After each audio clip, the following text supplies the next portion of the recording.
کسی کو عاصم منیر سے اختلاف ہو، آرمی چیف سے اختلاف ہو، فوج سے اختلاف ہو، وہ جنرل گراؤنڈ پر ہے تو ہونا چاہیے، لیکن اس موقع پر پاکستان سے اختلاف سامنے نہیں آنا چاہیے۔ فوجیں جنگ نہیں لڑتی، قومیں جنگ لڑتی ہیں۔ لہذا اس موقع پہ میں یہ بھی کہنا چاہتا ہوں کہ حکومت مزاداری کا مظاہرہ کرے، بڑے پن کا مظاہرہ کرے، اپوزیشن کو اعتبار میں لے۔ نہیں بن پڑا تو یہ پہلگام میں انہوں نے فالس فلیگ آپریشن کیا ہے، جھوٹ بولا ہے، دھوکہ دیا ہے۔ صاف نظر آ رہا ہے کہ اس میں بھارتی ایجنسیاں ملوث ہیں، اور یہ پہلی مرتبہ نہیں ہوا۔ السلام علیکم ناظرین کرام، آپ کو مکمل ویڈیو دکھاتے ہیں۔ آج حافظ نعیم الرحمان نے پوری قوم کا حق ادا کر دیا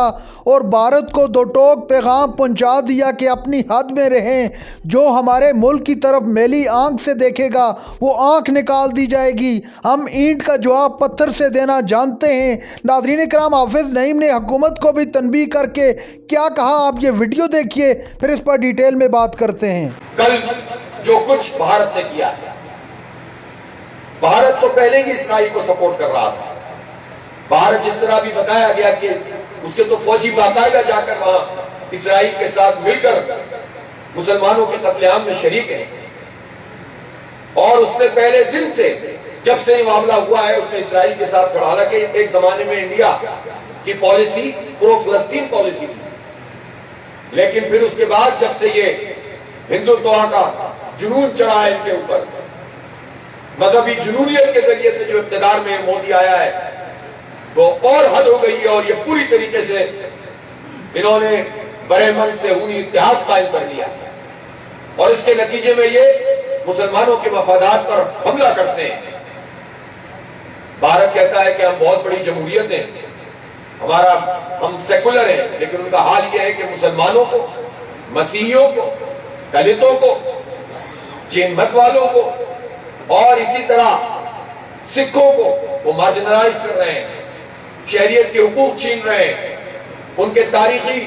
گریو یارڈز کے اوپر تک پہ حملہ آور ہو گئے، ان کی تاریخی مقامات اور ان کی جو ورثہ ہے اس کے اوپر قانون سازی کر کے اٹیک کر رہے ہیں۔ اور بھارت جو کچھ کشمیر میں کر رہا ہے، 10 لاکھ ملٹری اور پیرا ملٹری فورسز وہاں موجود ہیں، ہر 70 انسانوں کے اوپر انہوں نے ایک فوجی بٹھایا ہوا ہے، اور اس کے باوجود کشمیری ان سے سمجھتے نہیں ہیں۔ اور جب کشمیریوں نے اس انتخاب میں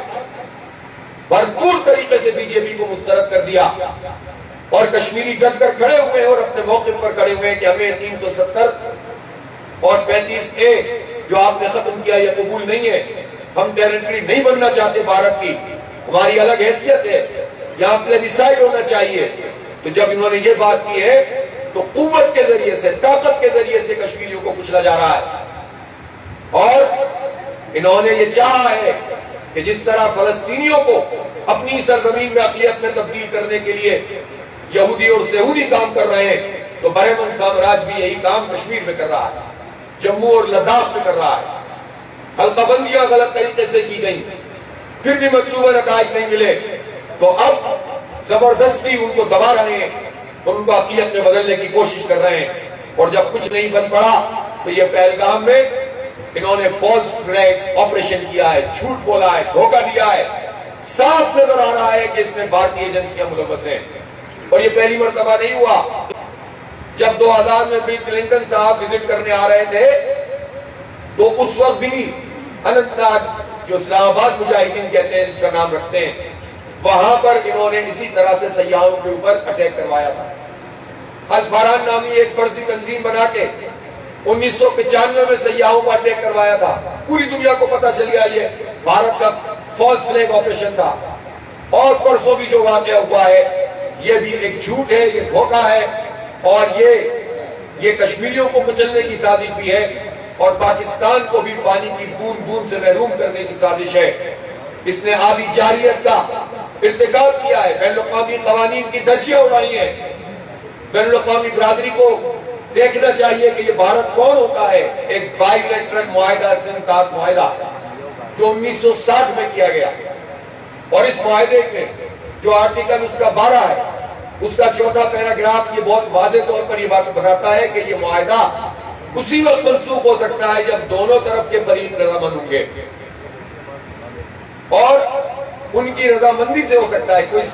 کوئی یک طرفہ طور پر اس معاہدے کو معطل نہیں کر سکتا۔ پاکستان فوری طور پر اس میں عالمی عدالت میں جائے، اس کا آربیٹریٹر ورلڈ بینک ہے، 100% بھارت کو شکست ہوگی اس میں، اور بھارت کے خلاف پوری قوم کو متحد کیا جائے۔ یہ حکومت کا کام ہے۔ ہمارے بہت اختلافات ہیں، سیاسی اختلافات بھی ہیں اور بہت سارے جھگڑے ہیں، لیکن جب ملک کی سالمیت کا معاملہ ہو، جب ملک کی بقا کا مسئلہ ہو، تو سب کو ایک پیج پہ آنا چاہیے۔ یہ 60 کی دہائی کی ایوب خان صاحب کے خلاف تحریک چل رہی تھی، جماعت اسلامی میں پابندی لگائی گئی تھی، مولانا مودودی رحمۃ اللہ علیہ سیسا پلائی ہوئی دیوار بن کر ایوب خان کی آمریت کا مقابلہ کر رہے تھے، قید و بند کی صعوبتیں برداشت کر رہے تھے، اور ایسے میں جب بھارت نے حملہ کیا تو مولانا مودودی رحمۃ اللہ علیہ نے بیان جاری کیا کہ اب معاملہ ایسا ہے کہ ہمیں پاکستان کی حکومت کا ساتھ اس لیے دینا ہے کہ پاکستان کی بقا کا مسئلہ ہے۔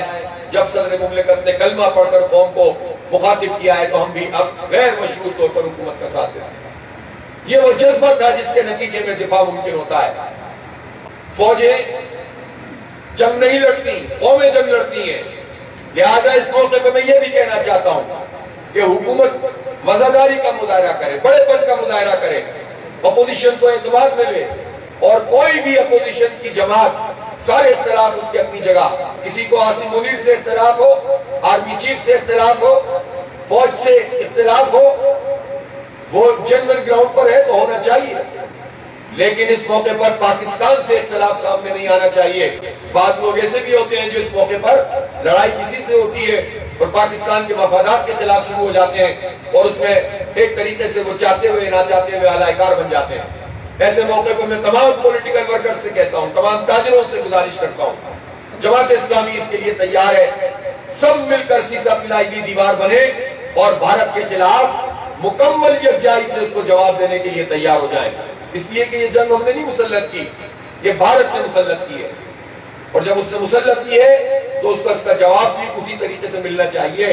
تو یہ آبی جارحیت ہے، اس جارحیت کے مقابلے میں پوری قوم مل کر لڑے گی، اور اس میں حکومت کو بنیادی طور پر صحیح کردار ادا کرنا ہوگا۔ بزدلی کا مظاہرہ نہ کریں، آپ کی بزدلیوں نے آج ہمیں یہ دن دکھایا ہے۔